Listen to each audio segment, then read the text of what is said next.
दोस्तों, आज हम आपको महाशिवरात्रि की महिमा की एक ऐसी छोटी सी कहानी के बारे में बताएंगे जिसे सुनकर आपकी आंखों से आंसू नहीं रुकेंगे कि कैसे भोलेनाथ की कृपा से एक पापी के पाप नष्ट हो गए और उसने सदा के लिए पाप का रास्ता छोड़कर भोलेनाथ की कृपा प्राप्त की। महाशिवरात्रि के विषय में अलग अलग मत है। कुछ विद्वानों का मत है कि आज के ही दिन शिवजी और माता पार्वती विवाह बंधन में बंधे थे, जबकि एक शिकारी की कथा भी इस त्योहार के साथ जुड़ी हुई है। किसी जंगल में एक गुरुद्रु नाम का एक शिकारी रहता था जो जंगली जानवरों का शिकार करता था और अपने परिवार का भरण पोषण करता था। एक बार शिवरात्रि के दिन जब वो शिकार के लिए निकला, पर संयोगवश पूरे दिन खोजने के बाद भी उसे कोई शिकार न मिला, उसके बच्चों को भूखा रहना पड़ेगा, इस बात से वो चिंतित हो गया।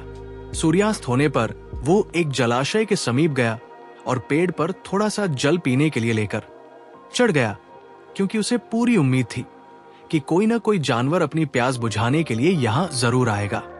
वो पेड़ बेलपत्र का था और उसी पेड़ के नीचे शिवलिंग भी था, जो सूखे बेल पत्रों से ढके होने के कारण दिखाई नहीं दे रहा था। रात का पहला प्रहर बीतने से पहले एक हिरनी वहां पर पानी पीने के लिए आई। उसे देखते ही शिकारी ने अपने धनुष पर बाण चढ़ाया। ऐसा करने में उसके हाथ से कुछ पत्ते एवं जल की कुछ बूंदें नीचे बने शिवलिंग पर गिरी और अनजाने में ही शिकारी की पहले प्रहर की पूजा हो गई। हिरनी ने जब पत्तों की खड़खड़ाहट सुनी तो घबराकर ऊपर की ओर देखा और भयभीत होकर शिकारी से कांपते हुए स्वर में बोली, मुझे मत मारो। शिकारी ने कहा कि वो और उसका परिवार भूखा है, इसलिए वो उसे नहीं छोड़ सकता। हिरनी ने वादा किया कि वो अपने बच्चों को दूध पिलाकर लौट आएगी, तब तुम मेरा शिकार कर लेना। शिकारी को उसकी बात का विश्वास नहीं हो रहा था। उसने फिर से शिकारी को ये कहते हुए अपनी बात का भरोसा करवाया कि बस सत्य बोल रही है। क्रूर होने के बावजूद भी शिकारी को उस पर दया आ गई और उसने जल्दी लौटना कहकर उस हिरनी को जाने दिया। थोड़ी ही देर बाद एक और हिरनी वहां पानी पीने आई।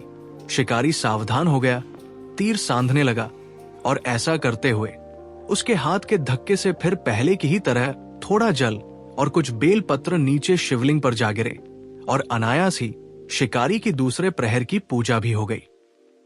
इस हिरनी ने भी भयभीत होकर शिकारी से जीवनदान की याचना की, लेकिन उसके अस्वीकार कर देने पर हिरनी ने उसे लौट आने का वचन ये कहते हुए दिया कि उसे ज्ञात है कि जो वचन देकर पलट जाता है उसका अपने जीवन में संचित पुण्य नष्ट हो जाया करता है।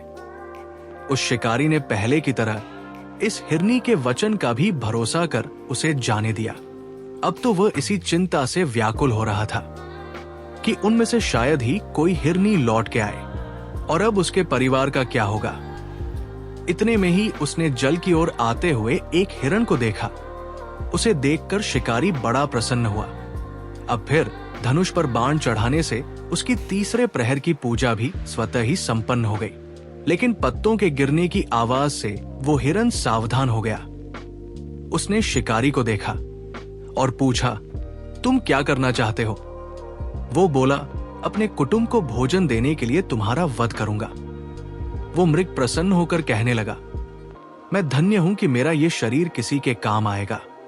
परोपकार से मेरा जीवन सफल हो जाएगा, पर कृपया कर अभी मुझे जाने दो ताकि मैं अपने बच्चों को उनकी माता के हाथ में सौंप कर यहां लौट आऊं। शिकारी का हृदय उसके पापपुंज नष्ट हो जाने से अब तक शुद्ध हो गया था, इसलिए वो विनय पूर्वक बोला, जो यहां आए सभी बातें बनाकर चले गए और अभी तक नहीं लौटे। यदि तुम भी झूठ बोलकर चले जाओगे तो मेरे परिजनों का क्या होगा?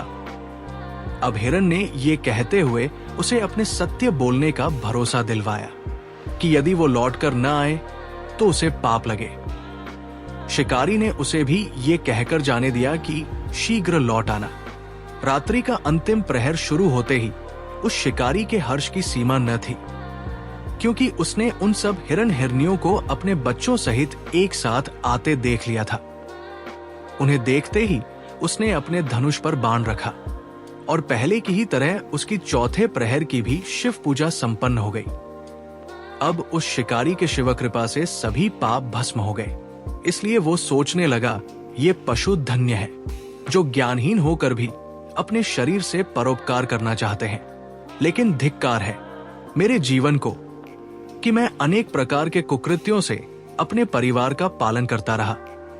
अब उसने अपना बाण रोक लिया तथा मृगों से कहा कि वे सब धन्य हैं तथा उन्हें वापस जाने दिया। उसके ऐसा करने पर भगवान शंकर ने प्रसन्न होकर तत्काल उसे अपने दिव्य स्वरूप का दर्शन करवाया तथा उसे सुख समृद्धि का वरदान देकर गुह नाम प्रदान किया। मित्रों, यही वो गुह था जिसके साथ भगवान श्री राम ने मित्रता की थी। आप सभी को महाशिवरात्रि की बहुत बहुत शुभकामनाएं। जय महाकाल।